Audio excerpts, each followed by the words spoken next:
pada kesempatan kali ini kita akan membahas materi yang sangat menarik, yaitu pertumbuhan dan perkembangan. Mari kita simak videonya.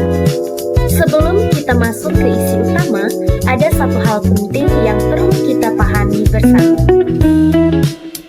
Pertumbuhan dan perkembangan individu berlangsung sepanjang hidup dan memiliki ciri khas pada setiap tahap, terutama pada masa remaja hingga dewasa. Pemahaman terhadap konsep serta prinsip perkembangan fisik, kognitif, sosial, dan moral sangat penting karena membantu menjelaskan bagaimana manusia berubah dipengaruhi oleh usia, pengalaman, dan juga lingkungan. Melalui teori psikologi perkembangan, proses ini dapat dipahami secara lebih sistematis sehingga berguna bagi pendidikan, pembinaan, dan bimbingan. Sebelum kita melangkah lebih jauh, kita harus mengetahui dulu apa itu perkembangan individu. Perkembangan individu adalah proses perubahan yang berlangsung sejak masa kandungan hingga akhir kehidupan, mencakup perubahan pada aspek fisik, psikis, sosial, kognitif, dan moral. Perubahan ini terjadi secara bertahap, teratur, serta dipengaruhi oleh kematangan biologis dan pengalaman individu dalam berinteraksi dengan lingkungan. Individu sendiri adalah makhluk tunggal yang memiliki ciri unik yang membedakannya dari orang lain. Karena itu, perkembangan individu merupakan perjalanan menyeluruh yang membentuk kemampuan, pola pikir, dan kepribadian manusia. Setelah memahami konsep dasarnya, sekarang mari kita lihat bagaimana Islam memandang proses perkembangan ini. Pertama, pada Quran Surah An-Nahl ayat 78, Allah menjelaskan bahwa manusia lahir dalam keadaan tidak mengetahui apapun. Allah memberikan pendengaran, penglihatan, dan hati agar manusia belajar. Hal ini menjadi dasar penting bahwa perkembangan kognitif memerlukan stimulasi. Yang kedua, pada Quran Surah Ali Imran ayat 159, ayat ini menekankan pentingnya kelembutan. Anak akan berkembang secara emosional jika diperlakukan dengan kasih sayang, bukan kekerasan. Yang ketiga, pada Quran Surah At-Tahrim ayat 6, ayat ini memerintahkan orang tua untuk menjaga dan membimbing keluarga agar berada di dalam jalan yang benar. Ini adalah dasar perkembangan moral dan akhlak. Dasar perkembangan individu. Yang pertama, pertumbuhan dan perkembangan sebagai proses menjadi. Yang kedua, perpaduan antara dorongan mempertahankan diri dan mengembangkan diri.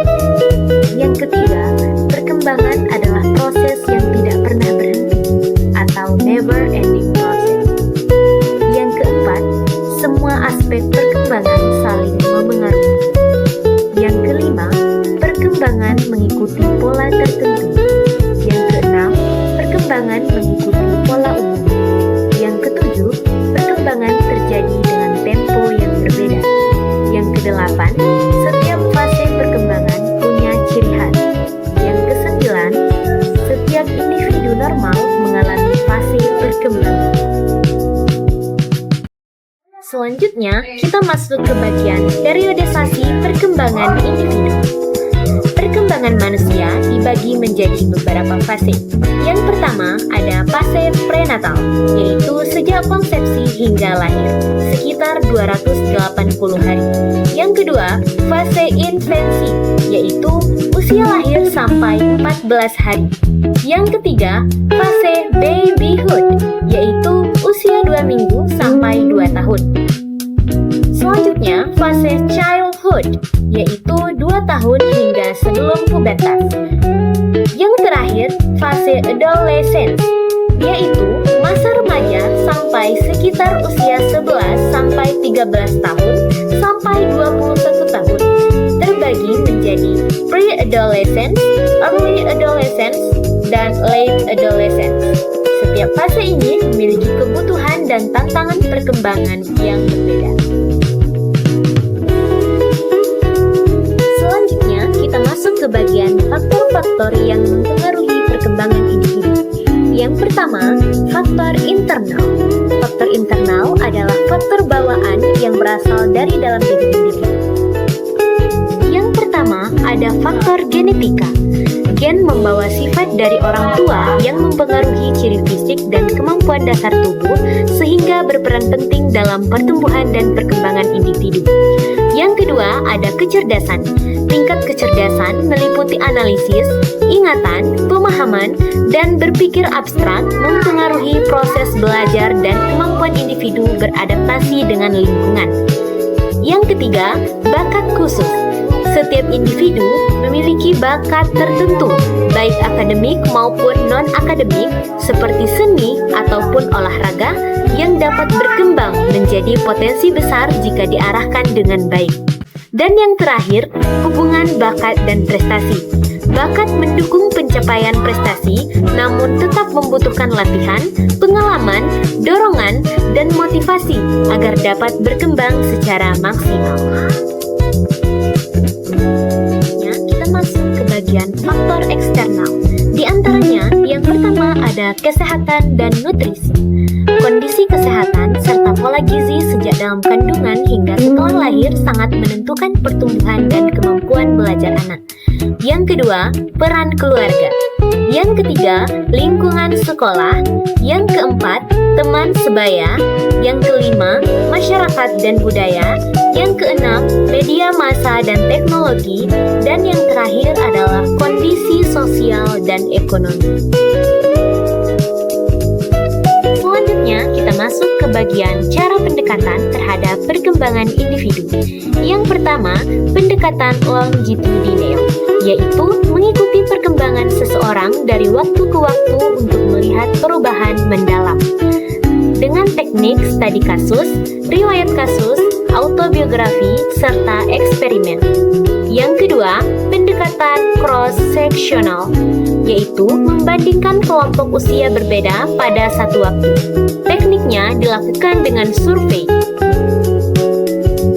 Kita masuk ke bagian yang paling dekat dengan kehidupan sehari-hari, yaitu karakteristik perkembangan kognitif, sosial, dan moral masa remaja dan dewasa. Yang pertama, kita masuk ke bagian perkembangan kognitif masa remaja. Karakteristiknya, yang pertama, mampu berpikir logis dan abstrak. Yang kedua, dapat memecahkan masalah hipotesis. Yang ketiga, mampu membuat prediksi masa depan. Yang keempat, kesadaran diri meningkat melalui introspeksi. Dan yang terakhir, mulai memahami peran sosial dan tanggung jawab masyarakat. Adapun karakteristik masa dewasa, yang pertama, pemikiran lebih pragmatis. Yang kedua, tahap bertanggung jawab. Yang ketiga, integrasi pengalaman dan pengetahuan. Yang keempat, pengambilan keputusan reflektif. Dan yang terakhir, fokus pada pemecahan masalah dalam kehidupan yang nyata. Selanjutnya, kita masuk ke bagian perkembangan sosial.